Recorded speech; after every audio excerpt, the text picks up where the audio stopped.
warahmatullahi wabarakatuh. Alhamdulillahirabbil alamin. Wassalatu wassalamu ala asyrafil anbiya'i wal mursalin. Sayyidina wa habibina wa syafi'ina wa nuri qulubina Muhammad habibi rabbil alamin wa imamil ghurril mahajjalin wa ala alihi wa sahbihi ajma'in. Subhanaka la ilma lana illa ma 'allamtana innaka antal alimul hakim. Rabbi shrah li sadri wa yassir li amri wahlul 'uqdatam min lisani yafqahu qawli, amma ba'du. Yang sama-sama kita hormati, kita muliakan, kita cintai, kita banggakan dan kita taati para alim ulama, para umara, para tokoh masyarakat yang alhamdulillah pada hari ini, pada hari yang mulia ini, pada tanggal 12 Rabiul Awal ini, alhamdulillah kita semuanya berpanas-panasan. Tadi ibu-ibu ditanya sama Habib Fahmi, panas apa tidak? Maksudnya Habib Fahmi biar jawabnya tidak, tapi ternyata ibu bilang panas semuanya. Semoga dengan apa yang dirasakan oleh ibu, walaupun panas, tapi ini semuanya untuk Nabi Muhammad. Semuanya untuk merasa bahagia, merasa gembira dengan kelahiran Nabi kita Muhammad. Semoga nanti di padang mahsyar yang dikatakan oleh Nabi SAW dan disabdakan olehnya, bahwasanya matahari sekarang yang dikatakan oleh para mufassir, matahari sekarang yang kita rasakan panasnya itu masih ada di langit yang keempat, bukan langit yang pertama. Nanti ketika di padang mahsyar itu mataharinya di atas kepala kita cuma 1 mil saja, sehingga bisa kita bayangkan bagaimana panasnya. Semoga pada hari itu berkat kita berpanas-panasan hari ini, pada saat itu kita mendapatkan naungan daripada naungannya Allah Subhanahu wa taala, berada di ruangan VIP insyaallah. Pada ruangan itu lebih daripada ruangan ber-AC, lebih daripada itu, padahal panasnya luar biasa. Banyak mereka yang tenggelam dengan keringatnya, banyak mereka yang nggak kuat sampai mereka itu tersiksa dengan keringatnya dari saking panasnya. Tapi mereka 7 golongan ini, mereka berada di bawah naungan yang tidak ada naungan kecuali naungan Allah pada saat itu. Semoga kita berada di bawah naungan itu berkatnya Nabi kita Muhammad SAW. Salah satu daripada naungan tersebut adalah syabun nasya'a fi ibadatillah, pemuda yang hidupnya penuh dengan ibadah kepada Allah. Siapa mereka? Insya Allah para santri dan santriwati di sini sudah ada. Dan insya Allah yang membiayai para santri dan santriwati di sini juga ada, para wali santri dan juga para donaturnya. Insya Allah termasuk para Pak Rusman Hadi insya Allah. Dan termasuk daripada golongan yang 7 itu adalah alim yang mengamalkan dengan ilmunya. Insya Allah di sini banyak para ulama yang mengamalkan dengan ilmunya. Dan di situ termasuk golongan yang 7 itu juga ada imamun adil, imam, seorang pejabat yang adil dan amanah. Alhamdulillah di sini juga berkumpul ada Bapak Gubernur yang Masya Allah selalu hadir menghormat para ulama, dan juga ada Bapak Wakil Bupati, Alhamdulillah Bapak Syukir, ada Ibu Bupati yang Alhamdulillah satu pesawat dari Jakarta bersama kami. Semoga mereka semuanya yang hadir, para pejabat yang mewakili maupun yang hadir langsung, semoga termasuk yang dinaungi dengan naungan Allah Ta'ala, nanti dapat ruangan VIP di padang mahsyar insyaallah, termasuk bersama golongan Nabi kita Muhammad SAW. Amin, amin ya rabbal alamin. Yang saya hormati, saya muliakan pengasuh Pondok Pesantren Rodatul Muhibbin, yang saya bangga, saya bahagia setiap kali saya masuk Pontianak. Saya pengen masuk ke pondok ini, tapi saya tidak dipersilahkan dan tidak diundang. Tapi alhamdulillah sekarang saya bisa masuk dan diundang ke tempat ini. Gembira, bahagia, tidak sesuai dengan apa yang saya kira. Saya kira pondoknya bagaimana, tapi alhamdulillah ternyata sangat luar biasa. Semoga menjadi jariyah bagi Bapak Rusman Hadi, dan semoga Bapak Rusman Hadi meniatkan buat orang tuanya yang sudah meninggal. Kenapa saya ingatkan begini? Antum semuanya saudara saya. Nabi SAW bersabda, La yu'minu ahadukum hatta yuhibba li akhihi ma yuhibbu li nafsihi. Tidak beriman salah satu daripada kalian sehingga dia menginginkan untuk saudaranya seperti yang diinginkan untuk dirinya. Kalau pengen cuma untuk dirinya saja, nggak pengen juga untuk saudaranya, itu tidak sempurna keimanannya. Termasuk sekarang ini kita diuji di Kalimantan ini. Yang suka membakar hutan itu berarti kurang beriman itu. Yang suka membakar lahan itu bukan termasuk orang beriman. Kenapa? Dampak negatifnya itu besar sekali. Yufsiduna fil ardi. Berapa banyak negara rugi? Itu termasuk korupsi yang terselubung itu namanya. Berapa banyak uang negara yang keluar? Berapa banyak orang yang berpenyakitan gara-gara asap ini? Kita doakan semoga asap ini cepat dipadamkan. Dan semoga mereka yang sengaja membakar insaf dan bertaubat kepada Allah Ta'ala. Dan semoga Allah ampuni dosa-dosanya. Di mana disebutkan, kalau kita ini sudah punya orang tua sudah meninggal, ingatlah, tidak ada seorang pun di antara kita yang berbuat kebaikan apapun kecuali itu sebab orang tua. Kita jadi orang alim, kita jadi orang kaya, kita jadi pejabat, kita jadi orang pengaruh, kita jadi apapun itu berkat orang tua. Kok bisa-bisanya kadang-kadang kita lupa kepada orang tua kita. Padahal Nabi kita Muhammad SAW sudah menganjurkan, menghimbaukan kepada kita, kalau kita bersedekah, mewakafkan tanah, ataupun kita membantu masjid dan sebagainya, kita untuk kita sendiri pahala yang kita dapatkan 10. Tapi kalau kita hadiahkan untuk orang tua yang sudah meninggal dunia, untuk orang tua 10, untuk kita yang menghadiahkan kepada orang tua, itu mendapatkan 7 kali lipatnya karena kita berbakti kepada orang tua.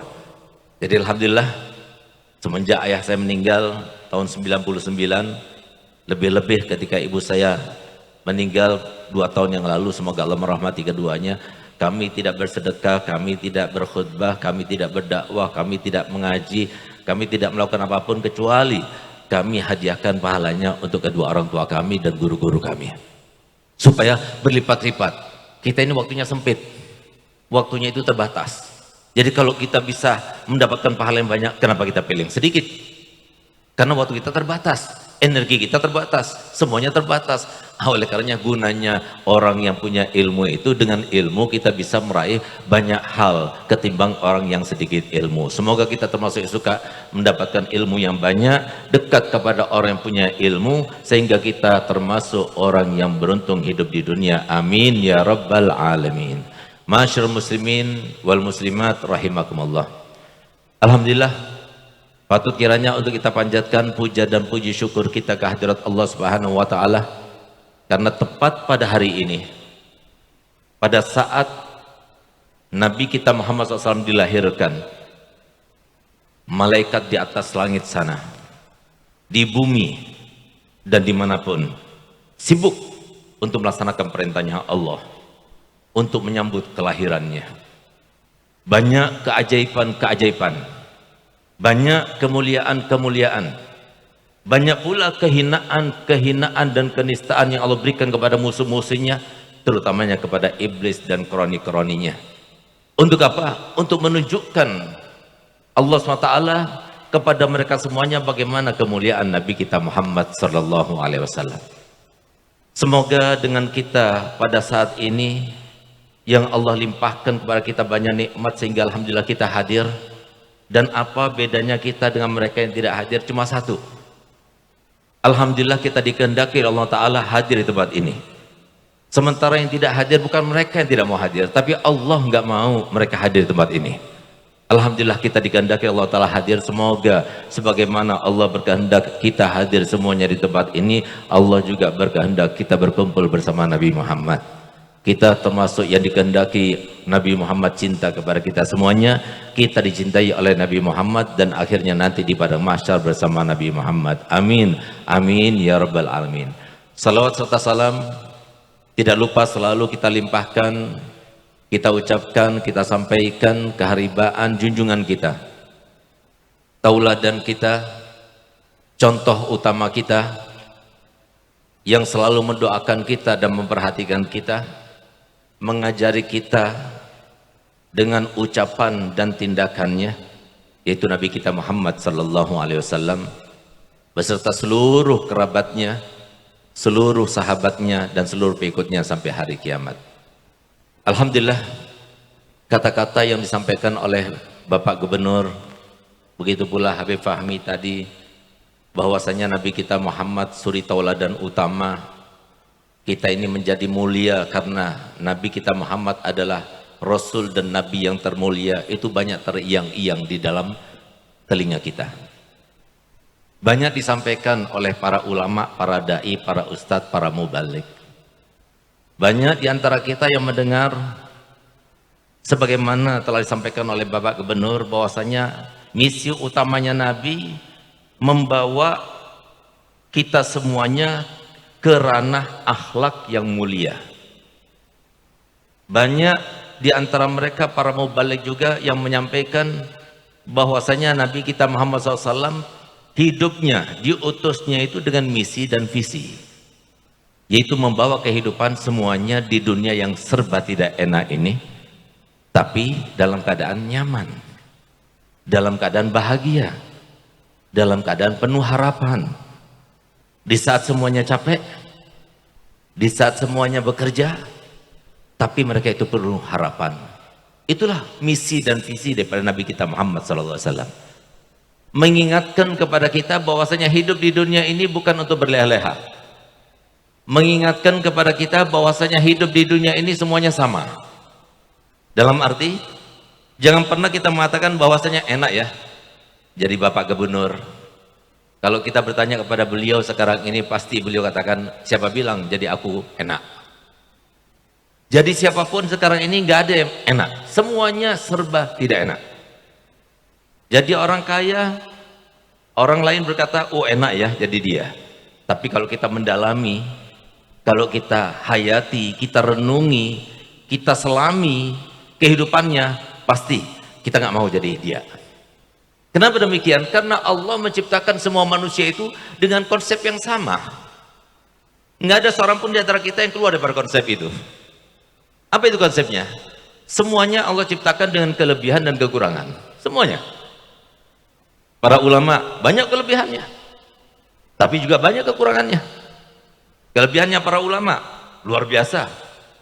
Paling mulianya manusia itu adalah para ulama, bahkan saking banyaknya kebaikan-kebaikan yang mereka kumpulkan selama di dunia, sampai nanti termasuk yang paling besar dan yang paling banyak membantu Nabi kita Muhammad di dalam menyelamatkan umat ini dengan pertolongannya kelak di padang mahsyar adalah para ulama.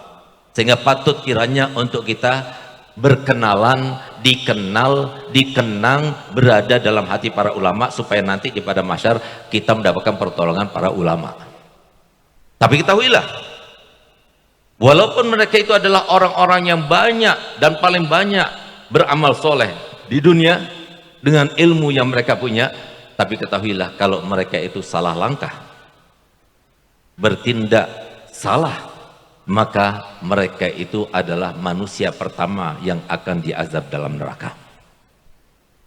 Menjadi Bapak Gubernur, menjadi Bapak Wakil Bupati, menjadi Ibu Bupati, oh enak sekali.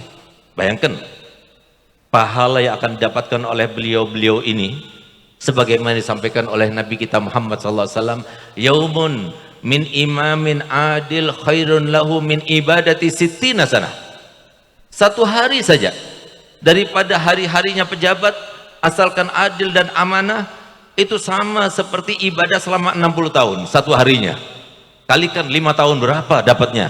Bapak Rian Nursan, Bapak Syukir, Ibu Bupati, berapa dapatnya? Diborong semua sama keluarga Haji Nursan, coba berapa dapatnya? Tapi mohon maaf Bapak Gubernur, setiap ada kemaksiatan yang diketahui oleh Bapak Gubernur di Kalimantan Barat, beliau juga dapat dosanya. Tinggal dihitung saja, lebih banyak pahalanya atau dosanya. Itu juga. Jadi ada kurangnya, ada yang baiknya. Ada kekurangannya, ada kelebihannya, sama semuanya. Ada sebuah studi, ada sebuah penelitian yang kadang-kadang kita ini jangan pernah kita itu tidak bersyukur pada Allah Ta'ala. Apapun kita, siapapun kita, apapun jabatan kita, bagaimanapun status sosial kita, syukuri. Kita lihat kan bagaimana sebuah lagu yang diucapkan dan disampaikan, syukuri apa adanya. Benar itu. Kenapa? Karena kalau seumpama kita lihat studi baru-baru ini dikatakan bahwasanya tambah banyak uang seseorang, tambah banyak pikirannya digunakan. Tambah banyak digunakan pikirannya, tambah stres dia. Tambah banyak stresnya, tambah banyak kansnya untuk berpenyakitan. Coba lihat. Lalu satu lagi studinya, tambah tinggi jabatan seseorang, tambah banyak pikiran digunakan. Tambah banyak pikiran digunakan, tambah banyak stresnya. Tambah banyak stresnya, tambah berpeluang untuk berpenyakitan. Sehingga coba kita lihat Bapak mantan presiden kita, Bapak Jokowi, di dalam salah satu pidatonya beliau menyampaikan, kadang-kadang ada yang merasa bahwasanya enak ya jadi Bapak presiden. Siapa bilang? Saya ini mau tidur masih pikiran. Bangun tidur langsung pikiran. Mending masyarakat awam bangun tidur, mau tidur pegang HP, terakhir yang ditaruh HP. Begitu dia bangun tidur langsung pegang HP. Kalau saya tidak, saya itu mau tidur pikiran. Mau tidur itu susah karena pikiran. Bangun tidur langsung pikiran. Bangun tidur itu masih ke bawah pikiran. Nah, itu Bapak Presiden. Saya nggak tahu kalau Pak Gubernur apakah begitu juga atau tidak. Nah, inilah tambah tinggi jabatan seseorang tambah seperti itu. Mau kita seperti itu? Mohon maaf, Bapak Gubernur kalau mau tidur susah. Ya kan, Pak? Mikir. Tambah banyak jabatannya mikir. Makanya doa yang terbaik bagi Bapak pejabat sekarang, semoga selamat, sukses sampai selesai. Nggak kena apapun di dunia sampai di akhirat. Itu yang paling baik itu. Orang kaya, semoga tidak bangkrut. Itu aja. Di dunia sampai di akhirat. Itu doa terbaik. Karena semuanya itu ada selanya, ada kekurangannya, ada kelebihannya. Fungsi daripada Nabi kita Muhammad SAW yang disampaikan oleh Allah Ta'ala, wa ma arsalnaka illa rahmatan lil alamin. Ini yang harus kita sebarkan sekarang. Kalau Nabi kita Muhammad ini misi dan visinya betul-betul disebarkan, ditebarkan, aman dunia ini, bahagia isi dunia ini. Saya punya sebuah konsep, saya tawarkan kepada ibu PKK di mana-mana, dan saya bersumpah, saya sampaikan, demi Allah, kalau seumpama pian seberata, saya biasa pidato di Kalimantan Selatan, jadi pian seberataan. Jadi pian seberataan itu antum semua gitu, kalian semua. Jadi kalau kalian semua melaksanakan, mempraktekkan ini 3 bulan berturut-turut, insya Allah akan berubah kesejahteraannya, berubah kesenangannya, berubah kebahagiaannya, berubah finansialnya, berubah suaminya, berubah anak-anaknya. Coba lihat, apa itu?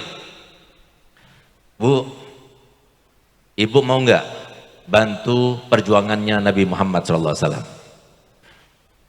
Kurang rame, kurang keras, kurang banter suaranya. Ibu-ibu mau tidak bantu perjuangannya Nabi Muhammad SAW? Kenapa saya tanya begini? Mohon maaf Bu, presiden kalau mau berhasil kampanyenya tergantung kepada emak-emak. Bapak gubernur, bapak bupati, bapak wabub kalau mau jadi bupati, dan bapak gubernur mau jadi gubernur juga tergantung kepada emak-emak. Mohon maaf, baru-baru ini ada studi penelitian yang mengatakan bahwasanya 85% suami-suami ini apa kata istrinya. Ini kesempatan. Kalau mau Nabi Muhammad senang, gembira, bahagia, setiap hari Senin dan setiap hari Kamis amal kita itu disodorkan kepada Nabi Muhammad.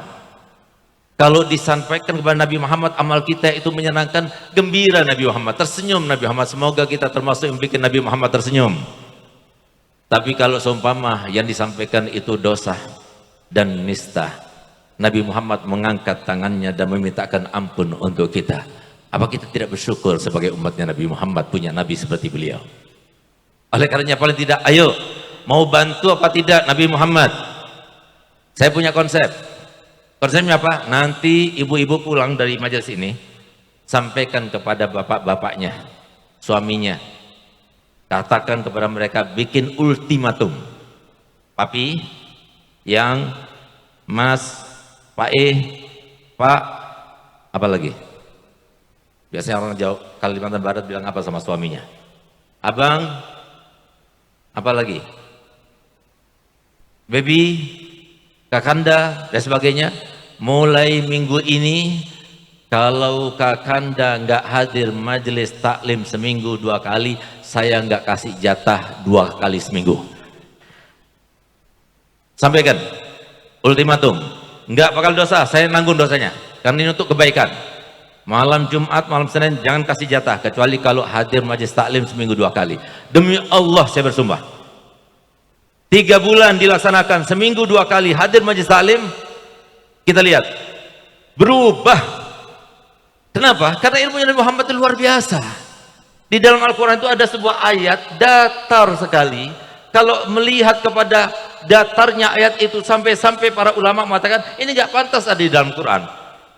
Tapi kalau kita renungi lebih dalam, maka ayat itulah yang membedakan antara mereka yang bahagia dan tidak bahagia, antara mereka yang soleh dan yang tidak soleh, antara mereka yang sukses dan yang tidak sukses. Apa itu? Ayat itu diawali dengan kata-kata kul, katakan Muhammad, sampaikan kepada umatmu, la yastawil ladzina ya'lamuna wal ladzina la ya'lamun. Beda antara orang yang tahu sama orang yang nggak tahu. Beda. Masalahnya itu mereka nggak tahu. Saya ambil contoh. Saya ini dididik oleh kedua orang tua saya yang sekarang dihauli. Biar tahu, coba lihat bagaimana saya punya abah, saya punya ibu sebagai orang tua yang berhasil mendidik anak-anaknya. Kami berlima bersaudara nih. Saya, Habib Zain, Habib Ali, Habib Hussein dan sebagainya. Kami sama ibu kami dan ayah kami, mereka berkolaborasi mendidik kami untuk membangun hidup kami dengan 4 pilar.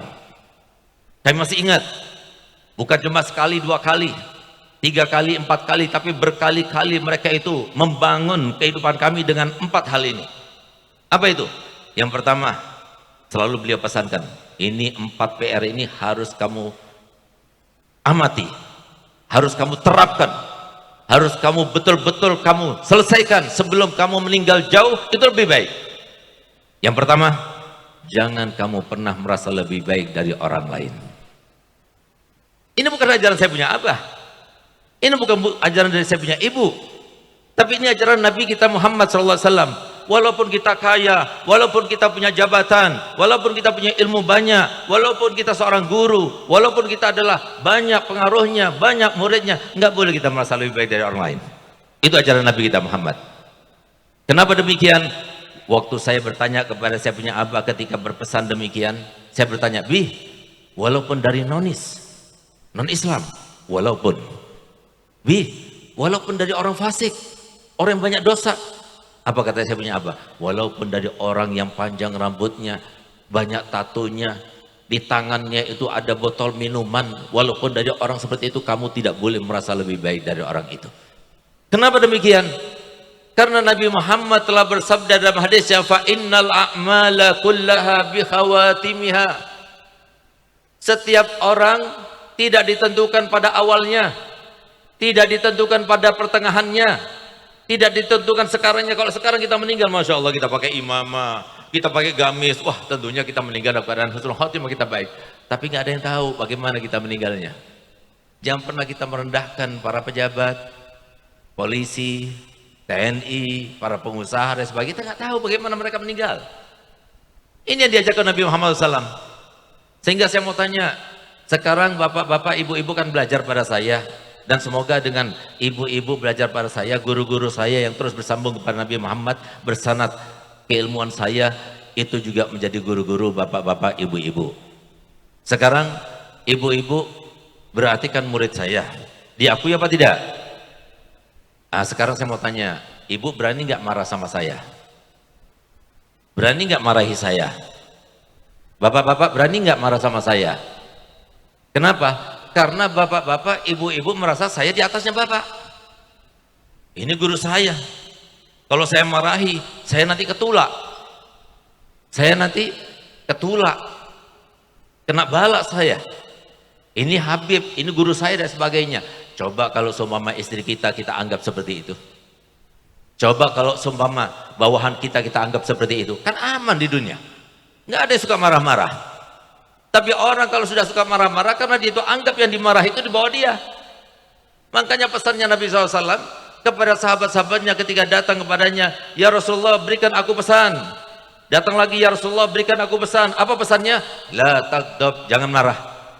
Karena orang marah itu sudah menganggap dirinya itu lebih baik daripada yang dimarahinya. Hati-hati. Kalau orang sudah marah, berarti dia itu merasa orang yang dimarahinya itu di bawahnya dia.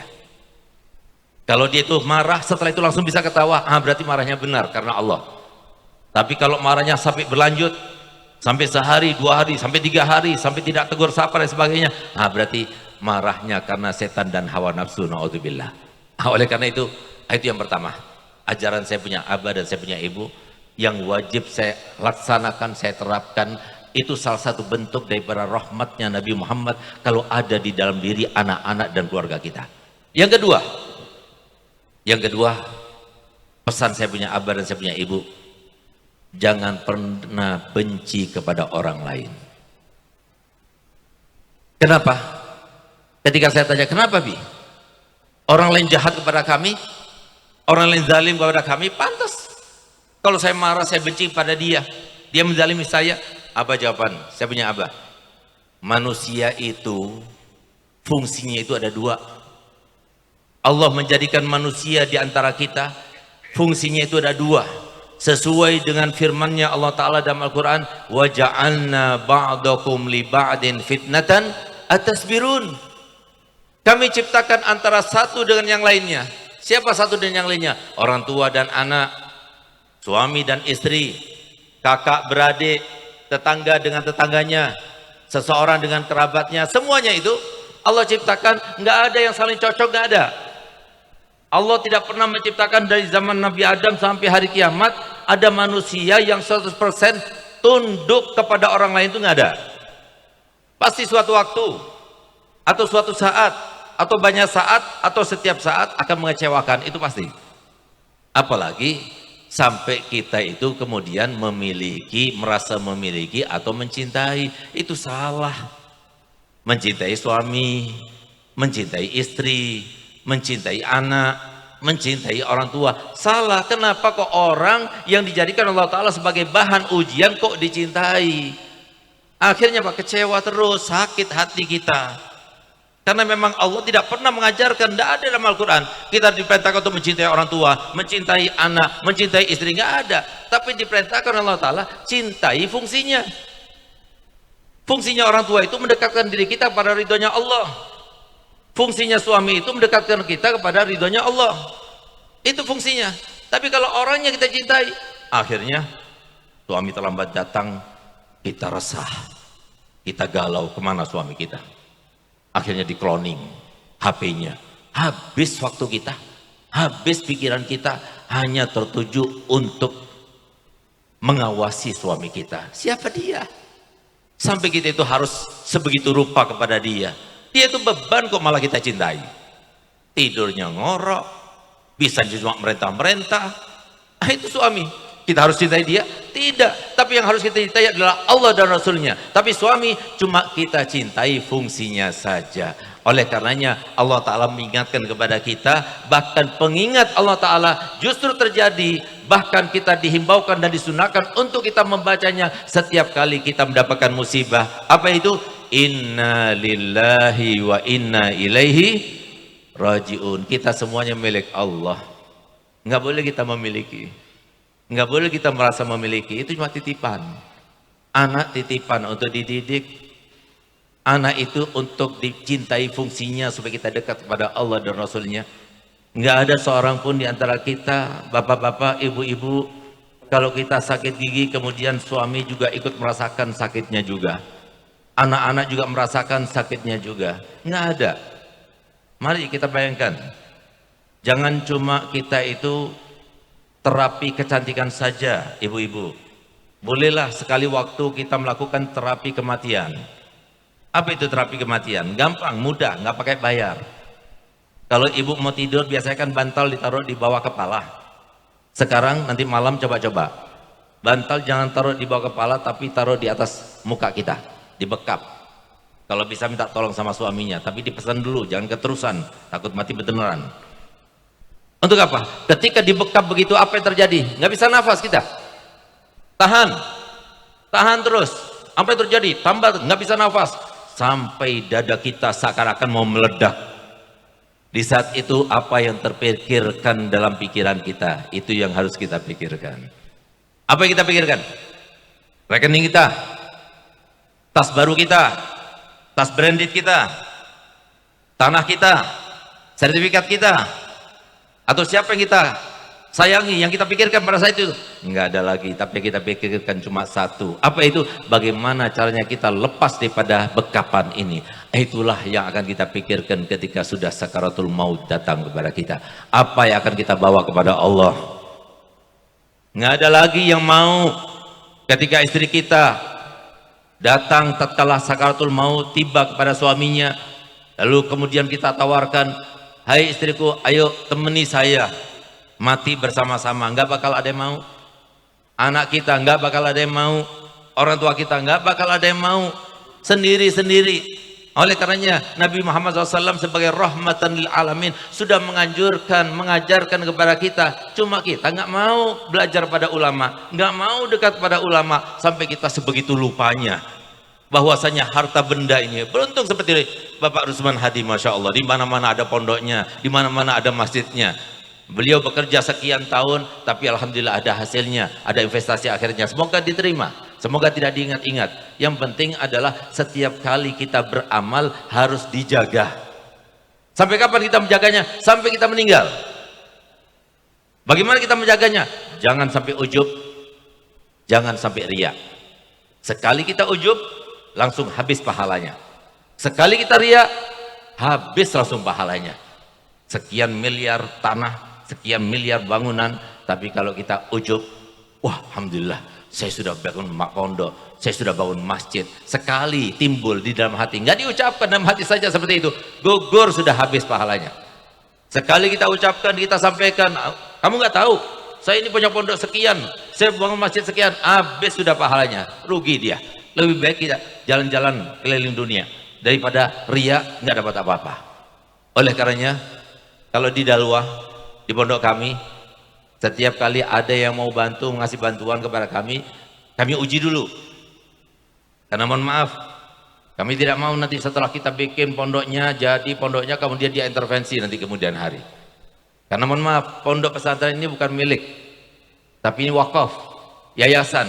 Kalau kita bantu pondoknya Habib Fahmi, ini bukan pondoknya Habib Fahmi, nggak bisa dijual oleh Habib Fahmi. Ini pondoknya Allah dan Rasulnya. Dulunya tanahnya Bapak Rusman Hadi, sekarang sudah bukan milik beliau, bukan miliknya Habib Fahmi juga, tapi ini miliknya Allah dan Rasulnya, dan pahalanya untuk mereka. Pahalanya untuk Bapak Rusman Hadi karena menyediakan tanah, dan pahalanya juga untuk Habib Fahmi karena dia yang terus menjaganya, merawatnya, dan membangun di atasnya, serta orang tuanya juga mendapatkan bagian daripada jariahnya. Itu saja, tapi harus dijaga. Sehingga suatu waktu ada salah satu donatur yang ingin memberikan tanah Ba'alawi, Pondok 2, Dalwa 2. Dia datang kepada Habib Zain. Lalu dia bilang, Beb, saya mau berikan tanah untuk Dalwa, untuk dibangun Dalwa 2. Lalu baik, berapa? 1 hektar, sekian. Itu waktu itu kalau nggak salah harganya 6, sekian miliar, karena dekat jalan itu. Baik, tapi ada syaratnya, Pak Haji. Dia mantan PNS ya, dia PNS pada saat itu masih PNS. Dia bilang, "Gal baik, Beb, syaratnya apa? Dari mulai Bapak memberikan kepada saya tanah itu, dari mulai saat itu sampai mati jangan pernah menginjakkan di tanah itu." Itu cuma nguji saja. Tapi subhanallah, ternyata dia anggap itu sesuatu yang betul. Baik Habib, saya siap. Diserahkan itu tanah itu, dibangun. Coba lihat bagaimana untungnya sekarang ini. Setiap saat mereka sholat, mereka ngaji, semuanya dapat pahalanya. Dan subhanallah, sampai beliau meninggal gak pernah menginjakan. Ketika dia datang, ayo kita ke sana, enggak Beb, saya nggak mau ke sana Beb. Itu cuma ujian saja dari kami. Enggak, saya enggak mau Beb datang ke sana. Saya sudah komitmen dengan kata-kata saya Beb, Masya Allah. Nah ini satu contoh. Untuk menjaga amal kebaikan itu enggak mudah. Kalau enggak dekat kepada ulama, maka kita bisa akhirnya runyam. Sudah rugi dunianya, rugi akhiratnya pula. Gara-gara setan. Karena setan tidak mau kita termasuk yang berhasil dunianya maupun akhiratnya. Yang ketiga, pesan saya punya abah, saya punya ibu, semoga berhasil. Dan semoga ibu-ibu bisa melaksanakan ultimatum pada suaminya sehingga semuanya berubah insya Allah. Apa pesan saya punya abah, saya punya ibu? Ketiga, harus rahmat kepada siapapun. Selama kita masih ada sifat belas kasih, kasih sayang, maka insya Allah itu modal untuk kita mendapatkan rahmatnya Allah di akhirat. Kita ahli maksiat, nggak jadi masalah. Kita banyak dosa, nggak jadi masalah. Yang penting di dalam hati masih ada rahmat. Kalau orang ahli sedekah, walaupun dia itu banyak dosa, masih mending ketimbang orang ahli ibadah tapi pelit. Kenapa? Karena orang yang pelit itu rahmatnya sedikit dalam hati. Oleh karenanya saya punya apa pesan? Rahmati setiap orang. Kalau sudah ada sifat rahmat dalam hati kita, maka insya Allah itu modal yang utama. Allah tidak pernah melihat kepada amal kita, enggak. Tapi kata Nabi SAW, pesannya kepada kita semuanya, irhamu man fil ardi yarhamukum man fis sama. Rahmatilah semua yang ada di muka bumi, yang muslim, yang non muslim, yang manusia, yang bukan manusia, pokoknya rahmati.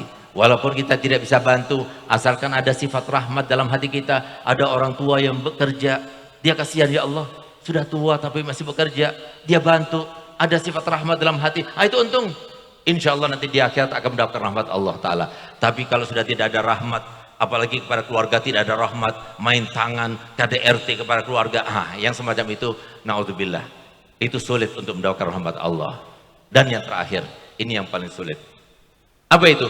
Jadilah yang terbaik di dalam keluarga kita. Ini kalau kita ingin tahu siapa yang terbaik di antara kita, Nabi Muhammad sudah menyampaikannya. Enggak perlu kita datang kepada hakim, kepada jaksa, kepada orang alim, kepada seorang wali untuk dikasyaf kita ini orang baik apa tidak di sisi Allah. Gampang. Kalau kita ingin tahu kita ini orang baik atau tidak, tanya pada keluarga kecil kita. Kalau istri kita mengatakan kamu itu adalah suami terbaik, aku puas menjadi istri daripada engkau sebagai suami saya. Kalau istri mengatakan kamu adalah suami terbaik bagi saya, aku puas menjadi istri daripada engkau sebagai suami saya. Anak-anak kita mengatakan kamu adalah ayah terbaik, kamu adalah ibu yang terbaik. Orang tua kita mengatakan kamu adalah anak yang terbaik. Kalau sudah mereka mengatakan kepada kita seperti itu, pastikan insya Allah kita yang terbaik di sisi Allah. Tapi kalau sudah orang dekat kita saja mereka tidak mengatakan demikian, istri kita tidak mengatakan demikian, suami kita tidak mengatakan demikian, saudara kita tidak mengatakan demikian, jangan berharap kita akan menjadi orang yang terbaik di sisi Allah. Semoga dengan apa yang kita laksanakan pada siang hari ini, berkat hari yang mulia ini, tidak ada seorang pun di antara kita yang keluar tempat ini kecuali takdirkan insya Allah nanti di pada mahsyar bersama golongan Nabi Muhammad. Tidak ada seorang pun di antara kita kecuali pasti dipastikan insya Allah kita termasuk yang bisa memandang wajah Nabi Muhammad. Yang disampaikan oleh Nabi Muhammad, man lam yarani yaumal qiyamah lam yadkhulul jannah. Siapa yang tidak memandang wajahku nanti di hari kiamat, dia tidak akan masuk dalam surga. Ya Allah, jadikanlah kami termasuk memandang wajah Nabi Muhammad.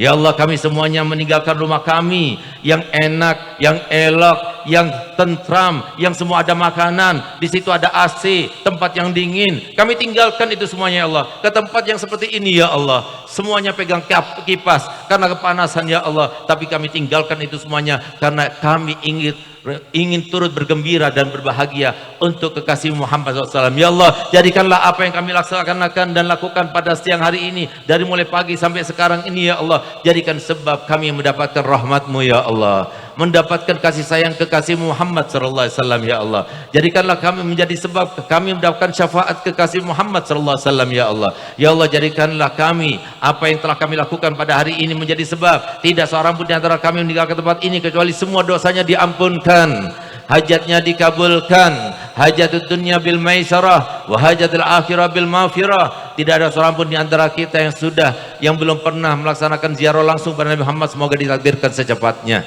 Tidak ada seorang pun di antara kita yang sakit, semoga Allah sembuhkan. Terutama penyakit hati, semoga Allah hilangkan. Semoga Allah berikan kita ya Allah pengingat bahwasanya kesempatan yang ada untuk kita sendiri, bukan untuk orang lain. Suami kesempatannya sendiri, istri kesempatannya sendiri, orang tua kesempatannya sendiri, anak kesempatan sendiri, masing-masing punya harta sendiri, rizki sendiri. Semoga diingatkan Allah Ta'ala semua kesempatannya masing-masing, dan masing-masing ketika meninggal mempunyai kesempatan dan memaksimalkan kesempatannya sendiri. Ya Allah, ingatkanlah kami semuanya ya Allah, bahwasanya rizki kami sendiri-sendiri, nggak ada yang bersama-sama.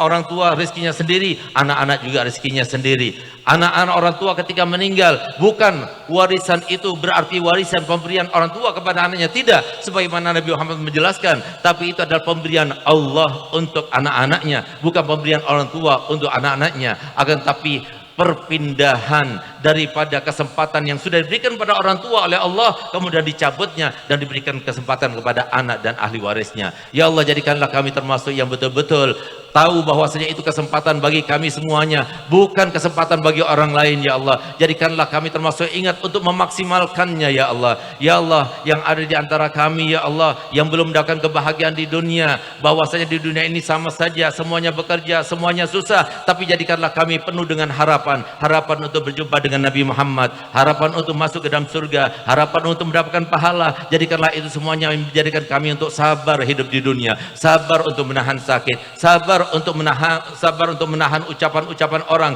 yang melukai perasaan dan sebagainya. Sebagaimana Nabi Muhammad saja, manusia yang paling spesial, manusia yang paling agung, beliau dihina, beliau difitnah, beliau dicaci maki dan sebagainya. Ya Allah, setiap kali kami mendapatkan hal itu serupa, ya Allah, jadikanlah kami teringat Nabi Muhammad sehingga kami bisa melaksanakan kesabaran, sehingga kami sukses melewati ujian demi ujian itu. Ya Allah, ya Allah, jadikanlah kami termasuk hamba-Mu yang selalu Engkau rahmati kami di dalam setiap langkah-langkah kami. Ya Allah, ya Allah, jangan biarkan kami meninggalkan tempat ini kecuali Engkau jadikan kami sebagai hamba-Mu yang paling besar mendapatkan karunia-Mu. Ya Allah, hamba-Mu yang panjang usianya, sehat badannya, dimudahkan segala urusannya, banyak modalnya untuk berjumpa denganmu ya Allah, dengan amal-amal solehnya, banyak harta bendanya, melimpah, barokah, bahagia dengan keluarganya, dan nanti dihisab, tidak ada hisab di akhiratnya, dan setelah cukup umur dan cukup modal berjumpa denganmu ya Allah, meninggal semua dalam keadaan husnul khotimah, dalam keadaan husnul khotimah.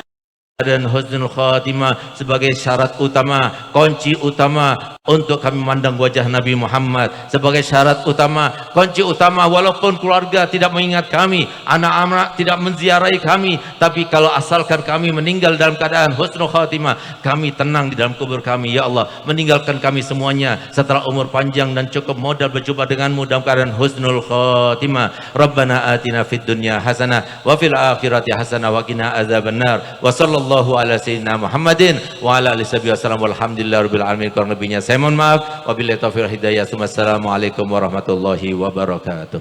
Waalaikumsalam warahmatullahi wabarakatuh.